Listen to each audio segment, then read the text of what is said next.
Good morning. আমার নতুন একটি ব্লগে তোমাদের অনেক অনেক স্বাগত। আজকে সকালবেলাটা একটু অন্যরকমভাবে তোমাদের সাথে শুরু করলাম। আর অন্যদিন তো রান্নাবান্না এসব নিয়ে দেখাই। আজকে দেখো ভাগ্নি আর মাসি মানে মাসি ভাগ্নি মিলে খেলা করছে। তো এ হচ্ছে আমার পিসির মেয়ে, আমার পিসেমশাইয়ের সাথে এসেছে। পিসেমশাই একটা দরকার এসেছে। তো কি শান্ত, কি সুন্দর চুপচাপ বসে খেলছিল। তো যাওয়ার পরে মেয়েকে স্নান করিয়ে খাইয়ে আধাটা কেক বানিয়েছি, মানে আধাটা বলতে ডেকোরেশন বাকি আছে।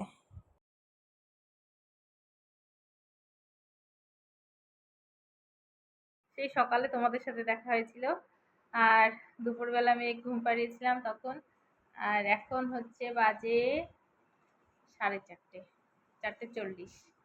তো শুভ বিকেল। সবাই অনেক অনেক ভালো আছে জানি। মেয়ের শরীর একটু ভালো হয়েছে, তো আজকে ডাক্তার কাছে যাওয়ার কথা ছিল, সেই বলেই ছুটি নিয়েছিলাম। কিন্তু আজকে মা গেছে হচ্ছে পাশের এক বোনের, মানে আমার ছেলে যার কাছে পড়ে সেই বোনের হচ্ছে আশীর্বাদ আছে। তো ছেলের বাড়িতে গেছে আশীর্বাদ করতে। সকালেই রেডি হয়ে বেরিয়ে পড়েছে। 8:30টার দিকে একদম গাড়ি ছাড়ার কথা ছিল, সেখানে 9:30 10টার সময় গেছে। তো আমি মেয়েকে নিয়ে রান্না বাড়ি সব করেছি, আর এখন একটা কেক বানাবো। লেখো ও, বুনুকে একটা পেন্সিল দিয়ে দাও। তো দুই ভাই বোন এখানে লেখাপড়া করছে, আর আমি ওদিকে কেকটা বানাবো।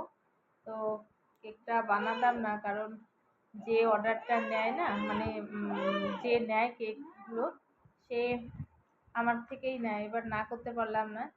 তো ছোটো মোটো একটা কেক হবে আর কি। তো চলো কেকটা বানিয়ে ফেলি। তো কেকের সব জিনিসপত্র এখানে নিয়ে নিয়েছি, আর এই যে হচ্ছে কেক। তো আবার কিছুটা কেক বানিয়ে মেয়েকে সন্ধেবেলার দিকে এখন ঘুম পাড়িয়ে দিলাম, মশারিটা টানিয়ে দিয়েছি। আর কেকটা বানিয়েছিলাম, আর উপরে এই জেলিটা বানালাম, নামটা লিখে দিলাম।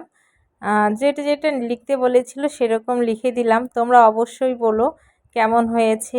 ভীষণ চাপের মধ্যে বানিয়েছি জানো। ভেবেছিলাম অর্ডারটা নেব না, কিন্তু অনেক কিছু ভেবেচিন্তে না, অর্ডারটা ক্যান্সেল করা যাবে না। সত্যি কথা বলতে বর্ষার দিন না, আমাদের বিজনেসটা খুবই খারাপ চলছে।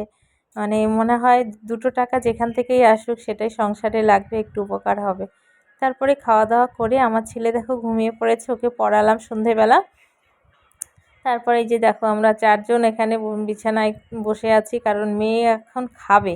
ও খাবে যে কখন তার ঠিক নেই, বদমাইশি করে যাচ্ছে, ওর দাদাভাইকে ডেকে যাচ্ছে সমানে। এবার দাদাভাই তো ঘুমিয়ে পড়েছে, উঠছে না, সকালে স্কুল যেতে হবে, তাই ও বদমাইশি করে যাচ্ছে, দাদাভাইয়ের সাথে আদর করছে, কি করছে না করছে।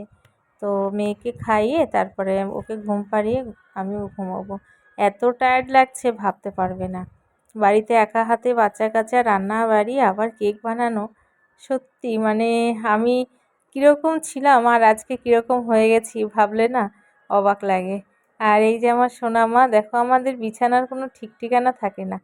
ছোটো বাচ্চা থাকলে এরকমই, অনেকের বাড়িতে দেখি খুব সুন্দর গুছিয়ে রাখা, কিন্তু আমার বাড়িতে আমি কিছুতেই গুছিয়ে রাখতে পারি না। কী আর করব। দেখো আমি ভিডিও করছি দেখে ও বারবার করে এদিক ওদিক করে ঘুরে ঘুরে শুয়ে পড়ছে, বদমাইশি করে যাচ্ছে। তো চলো আজকের মতো এ পর্যন্তই। সবাই ভালো থেকো, সুস্থ থেকো, আর এভাবেই পাশে থেকো। তারপরে সোনামাকে বললাম টাটা করতে, ও দেখো কত রকমভাবে টাটা শিখেছে, সেটা তোমাদের দেখাচ্ছে। তো আজকের মতো এ পর্যন্তই, ভালো থেকো।